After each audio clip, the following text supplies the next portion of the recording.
नमस्कार मित्रांनो, कसे आहे? बढिया, एक नंबर. जे नातं आपली मानसिक स्थिती खराब करते, जे नातं आपली मानसिक स्थिती खराब करते, ते नातं कधीच आपलं जीवन सुंदर बनवू शकत नाही. हे नातं कधीच आपलं जीवन सुंदर बनवू शकत नाही. जिथं आपली मानसिकता खराब होत आहे, जिथं आपली मानसिक त्रास आपल्याला होत आहे, ते जागा एक तर सोळा किंवा पॉझिटिव्ह एनर्जीमध्ये कुठेतरी या. नाही तर मानसिक स्थिती जेव्हा खराब होते तेव्हा मॅक्झिमम लोक व्यसनाच्या पाठीमागे लागतात. आता व्यसन हे असं आहे का, जेव्हा आपल्याला लहानपणापासून जे संस्कार मिळाले, जे मिळाले, हे संस्कार नेहमी पाहत मी आपल्या संस्कारात नाही, आपल्या घरात जमत नाही बरं. आपल्या घरात असं असते बरं, आपल्या घरात सिगारेट वगैरे बिलकुल जमत नाही, आपल्या घरात दारू तर बिलकुलच जमत नाही, आपल्या परिवारात आजपर्यंत कोणी दारू पिलेलं नाही आहे. हे जे शब्द बोलतात, हे शब्द बोलताना काय होते, ॲक्च्युली तुम्ही त्या माइंडने क्लिक करून राहिलेल्या समोरच्या की सिगरेट ज्याला माहीतच नाही, ज्याला सिगरेटच नाही समजून राहिली आहे, त्याला तुम्ही सिगरेट सांगून राहिली, त्याला तुम्ही दारूच्या विषयावर बोलून राहिली, त्या विषयावर तुम्हाला बोलायचंच नाही आहे. आता मॅक्झिमम घरात अशाच प्रकारचे प्रकार काही ना काही होत असते. या गोष्टी टाळा थोडंसं. त्यासाठी थोडीशी पॉझिटिव्ह एनर्जी आणा. पॉझिटिव्ह एनर्जी म्हणजे काय, मी नेहमी सांगत असतो की पॉझिटिव्ह एनर्जी जो तुम्ही विचार करून राहिलेले आहे, सगळ्यात पहिले माइंड सेट करा. तुम्हाला करायचं काय, तुमचा प्रोग्राम काय आहे, त्या प्रोग्रामाच्या आधारावर तुम्हाला चालायचं आहे. तुम्ही जर माइंड सेट केलं तुमचं की नाही, मला आज एवढी मला संपत्ती पाहिजे, मला एवढे पैसे कमवायचे आणि मी एवढे पैसे कमवल्याशिवाय राहणार नाही, तर ऑब्वियसली विचार करा ना तुम्ही, आणि त्या गोष्टीवर विचार करत राहाल तर मॅक्झिमम लोक त्याच्याकडं वळणार आणि ते गोष्ट तुमच्यापर्यंत पोहोचणार. हा आकर्षणाचा नियम आहे. तुम्ही देवाजवळ जेव्हा बसता तर देवाजवळ जे पॉझिटिव्ह एनर्जी राहत असते, तेव्हा तिथं का मागायचं, तिथं का मागितलं पाहिजे, हे सुद्धा समजायला पाहिजे. ॲक्च्युली त्याला हेच सांगा, देवाला फक्त प्रार्थना एकच करा, सगळं आहे, सगळं आलेलं आहे आणि सगळ्या गोष्टी मिळालेल्या आहे. जेव्हा तुम्ही हे डोक्यामध्ये टाकणार नाही, जेव्हा तुमच्या डोक्यात ह्या विचार येणार नाही, तोपर्यंत तुम्हाला ते रस्ते मिळणार नाही, ते मार्ग मिळणार नाही. जेव्हा तुम्ही असे विचार करा तेव्हा तुम्हाला मार्ग मिळत जाईल. एखादं प्लॅनिंग डोक्यात जर असेल तुमच्यात, ते मार्ग तुम्हाला मिळत जात असते. हे मागच्या याच्याच मी सांगितलं होतं ह्या विषयात. आता फॉर एक्झाम्पल एक आंधळ्याचं होतं. आंधळ्याचं काय असतं, आंधळ्याचं डोकं 40% चालतं आणि नॉर्मल माणसाचं किती चालते, 20%. आता तो जेव्हा एखाद्या हॉटेलमध्ये त्यानं नाश्ता केला, जेव्हा तो नाश्ता करतो, त्यांना 500ची नोट जर दिली तर त्याला मोजायची काम नाही करत. त्यात पॉझिटिव्ह एनर्जी एवढी येते, त्याला माहीत आहे ह्या आपल्याला चिवत्या बनवू शकत नाही, ह्या काय चिवत्या बनवणार आपल्याला. ती जी एनर्जी राहते, ती एनर्जी त्याला पैसे वापस करत असते, ती एनर्जी वापस करते पैसे. 500ची नोट दिली, 30 रुपयाचा जर नाश्ता झाला तर बरोबर त्याला तेवढेच पैसे, बरोबर तो नोटा मोजून आपल्या 50ची कोणती आहे, 100ची कोणती आहे, फक्त हात मारून आपला मोकळा. तेच आपण 500 रुपये दिले का नाही दिले हेच आपल्याला आठवत नाही. समोरच्यानं आपल्याला 10, 20 रुपये, 30 रुपये, 50 रुपये, 100 रुपये कमी दिले, आपण पैसे घेतो, आपण खिशात टाकून देतो, त्याचा विचार करतो. त्याच्यासोबत असं कधीच नाही घडत, बिलकुल घडणार नाही. त्याच्या मागं जर कोणी त्याची स्ट्रिक काम करते, फक्त स्ट्रिकवरच काम करतो. तो जर समजा रस्त्याने चालला असेल अंधारात, मागं जर कोणी असेल तर पलटून म्हणून ए कोण आहे रे काय, तो एक आवाज तरी देईल. तेच जर समजा नॉर्मल एखाद्या पुरीच्या पाठीमागं लागू दे, तर पोरगीची पहिले मागेही नाही पाहणार, छाती फुलून जाईल, धावत घरी येईन, म्हणून बापरे कोणतरी माझ्या मागं आलं होतं.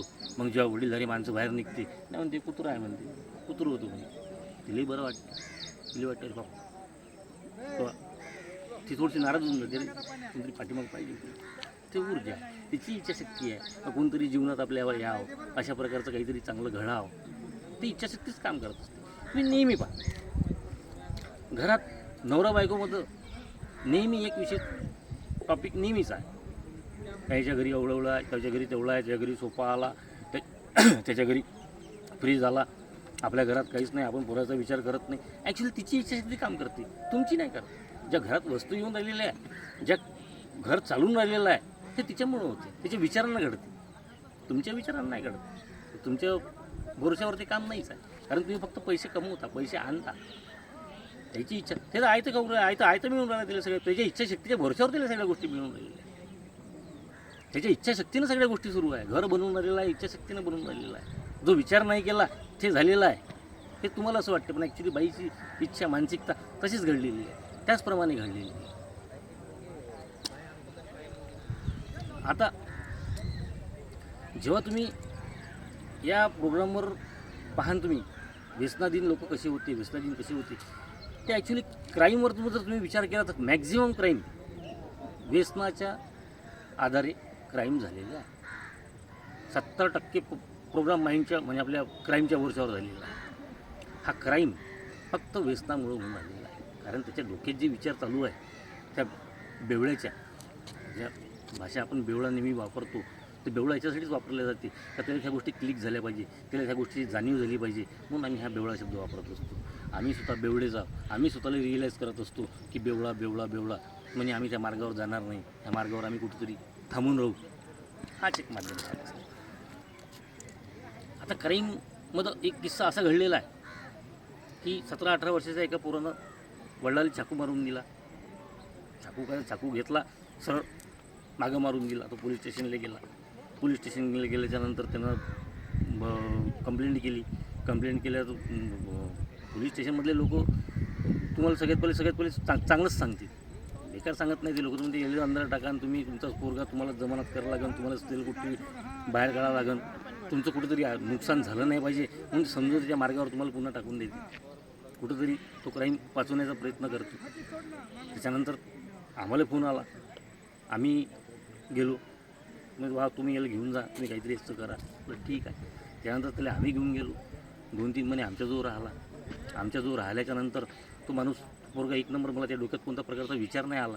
आजही तो व्यसनमुक्त आहे. 1 वर्ष झालं त्या व्यक्तीला.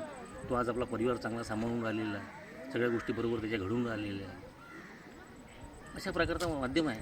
तुम्ही तुमच्या परिवारात जेव्हा बोलता तर परिवारात जेव्हा तुम्ही बोलता किंवा आपले स्टुडंट आहे, लहान कार्यकर्ते आहे, काही 10वीत आहे, 12वीत आहे, जे आता पोरं घडून राहिलेले आहे, याच्यासोबत तुम्ही ज्या गोष्टी लादता ते लादणं बंद करा. विचार तुम्ही करा, कारण याचं चांगलं झालं पाहिजे. विचार बोलू नका त्यासोबत. नाही मला पर्सेंटेज त्याचे एवढेच पाहिजे आहे किंवा तेवढेच पाहिजे आहे, ते नाही पाहिजे. आता मी आंधळ्याचं एक उदाहरण दिलं होतं तुम्हाला. तर आंधळ्याचं उदाहरण तुम्ही त्याला शेतामध्ये टाकून द्या एखाद्या, तो आपल्या स्ट्रिक्सच्या भरोशावर बरोबर चालून घेईल. तेच तुम्ही एखाद्या हिलवाल्या पोरीला चालायला लावा, ते 4 वेळा पडलं. 4 वेळा पडल्याशिवाय ते राहणार नाही. नवरा शेतीवाला पाहिजे, नोकरीवाला पाहिजे. शेतात गेलं तो विळा घ्यायला लागते हातात. ते अपेक्षा करू नका, त्याच्यापेक्षा मोठ्या अपेक्षा करा. ज्याला बोर झालं ते शेतीवाली पाहिजे, नोकरीवाली पाहिजे, शेती पाहिजे, काही गरज नाही. त्याच्यापेक्षा अजून डबल मोठा विचार करा, माइंड सेट करा. ह्या माइंड सेटच्या आधारावर चाला, ॲटोमॅटिकली तुमचं गरजा पूर्ण होणार आहे. कारण की हे पूर्ण ब्रह्मांड ऐकत आहे, तुमचे विचार ऐकत आहे. जे तुम्ही विचारात आणता त्याच गोष्टी तुमच्यासोबत घडल्या जातील. कारनं चालली असून तुम्ही आणि कारचा टायर जर समोरचा खराब असून तुमच्या डोक्यात जर कारचा टायर जर आला का नाही हा टायर साला टकला आहे तर तो टायर फुटल्याशिवाय राहणार नाही, तुमचा ॲक्सिडेंट झाल्याशिवाय राहणार नाही. तुम्ही असा तो विचार करताच, मग तुम्ही हा विचार कधीच नाही करत, अरे काहीच नाही होत, हा रस्ता काय आपण पार करून टाकू, आपल्या गाडीला काहीच नाही, आपली गाडी चांगली आहे. गाडीसुद्धा तुमच्या विचाराच्या भरवशावरच गाडी तिची विचार बनल्या जाते. त्या गाडीच्या निर्जीव वस्तूसुद्धा तुम्ही जीव टाकू शकता. ते तुमच्या विचारांना बनलेली गाडी आहे. पाहा तुम्ही काही लोकांच्या गाड्या आजही नवीन शोरूम चकाचक दिसून राहिलेले आहे. त्याला 10-10 वर्ष झाली आहे, कारण त्याच्या विचारांना बनलेली गाडी आहे. त्या गाडीला एक किक मारली, एक सेल्फ मारला तर पटकन सुरू होऊन जाते. कारण गाडीवर त्या प्रेम आहे, त्या गाडीवर विचार तेवढा केलेला आहे, तेवढ्या मेहनतीने ती गाडी घेतली गेलेली आहे, त्या विचारांना आलेली आहे. तुमच्या ज्या गरजा आहेत, ज्या आवश्यक गरजा आहेत, ह्या काहून पूर्ण होते? कारण तुमची इच्छाशक्ती तेवढी प्रबळ होते, तुमचे माइंड सेट होते. माइंड सेट झाल्यामुळं तुमची ती गरजा पूर्ण पडते. बाईक पाहिजे, बाईकशिवाय काम होऊ शकतच नाही. बाईक तुमच्या घरात येऊनच नाही. मॅक्झिमम लोकांच्या घरी कार आहे, कारण त्यानं काराची अपेक्षा केली होती म्हणून त्याच्या घरात कार आली. भरपूर लोक ते कारला सेकंड हँड राहू, शोरूम राहू, कार आलेली, कारण विचार केला आहे ना. त्याच्या घरी आहे, आपल्या घरी काहून नाही? आपल्या घरी पाहिजे. ये साल में 4 व्हीलर आएंगे, आलेली आहे 4 व्हीलर. मी छोट्या शब्दात सांगत असतो. जास्त खूप मोठे हाय लेवलचे शब्द आम्हाला बेवडायला काही जमत नाही. याच्यासाठी जमत नाही काय बेवडेला जाते एका बेवडेला एक चांगल्या स्टँडर्ड जागेवर मी घेऊन गेलो. तर म्हटलं ऑफिसमध्ये तिथं ते लेडीज झाली, तिने विचारलं ड्रिंकिंग वॉटर, नाही एक पॅक घेऊन घेऊ म्हणे. अशी आमची बेवडी असते. म्हणून त्याला जास्त हेवी शब्द जमत नाही. राहिला हेवी शब्दाचा विषय इंग्लिश वगैरे यूट्यूब हे सगळे, तसं मला येत नाही. माझा प्रॉब्लेम असा इंग्लिशचा, इंग्लिश तर जमतच नाही आपल्याला. त्याच्यामुळे कसं बेवडा माणूस इंग्लिश कुठं जमता, इंग्लिश जमते ते नाही जमली इंग्लिश. तर अशा प्रकारचा विषय आहे. म्हणून जास्त हेवी शब्द वापरता येत नाही. जास्त हेवी आमच्या माणसाला समजत नाही. त्याच्यामुळे तुम्हालाही सांगणे आहे, त्याही लोकांना सांगणे आहे. त्याच्या जर घरात जो बिमार व्यक्ती आहे, जी मी सांगितलं आहे की ही बिमारी आहे, एक मानसिक बिमारी आहे, ह्या बिमारीवर तुमच्या घरातले जे इच्छाशक्ती आहे ह्या बेवड्यावर, जो दारू पिऊन राहिलेला आहे, जो 24 तास दारू पिऊन तुमच्या घरी पडलेला आहे, तुमची इच्छा एवढी प्रबळ पाहिजे आहे, एवढी तीव्र पाहिजे आहे तुमची इच्छा का हा दुरुस्त झाला. 100% जर तो दुरुस्त नाही झाला, तो जर आमच्यापर्यंत नाही पोचला, तर व्हिडिओ बनवणं सोडून देईल.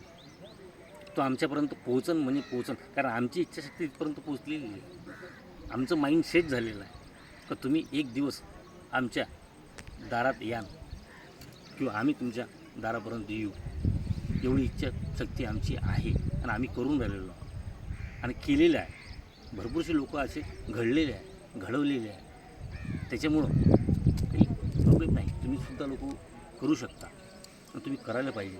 आमचं भरपूर म्हणजे मित्रमंडळी जी आमची आहे, मला त्या गोष्टीचं खूप दुःख वाटते का हा प्रोग्राम जर थोडासा मला पहिले जर मिळाला असता किंवा हा प्रोग्रामाच्या आधार मी पहिले जर चाललो असतो तर मॅक्झिमम आमची मित्रमंडळी वाचली असती, त्याला आम्ही बाहेर काढलं असतं. ह्या गोष्टीचं आम्हाला खूप दुःख आहे. आता असे आमची कमेंट्स येते, काही कमेंट्समध्ये काही लोक बोलते, काही सांगते. आता मनीष भाऊ म्हणून आमचे एक मित्र आहे, त्याचाही शाळेचा प्रश्न होता, तर तो शाळेचा प्रश्न आपण निपटू शकलो असतो. पण सॉरी, मी त्या माध्यमात नसल्यामुळं मी समजून सांगू शकलो नाही. तो डोळ्यासमोर आमच्या चालला गेला तेव्हा फार वाईट वाटलं.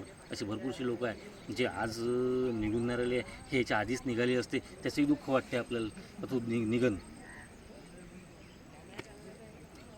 आणि व्हिडिओ तुम्ही पाहता, लाईक करा, शेअर करा, सबस्क्राईब करा. त्याच्यानंतर कमेंट्स पास करा. कमेंट्समधून प्रश्न उत्तर करा. जेव्हा तुम्ही प्रश्न उत्तर कराल तेव्हा अजून मी काही ना काही तुम्हाला चांगलं सांगण्याचा प्रयत्न करीन. मी नेहमीच सांगत असतो, तुम्ही करा. जय हिंद, जय भारत.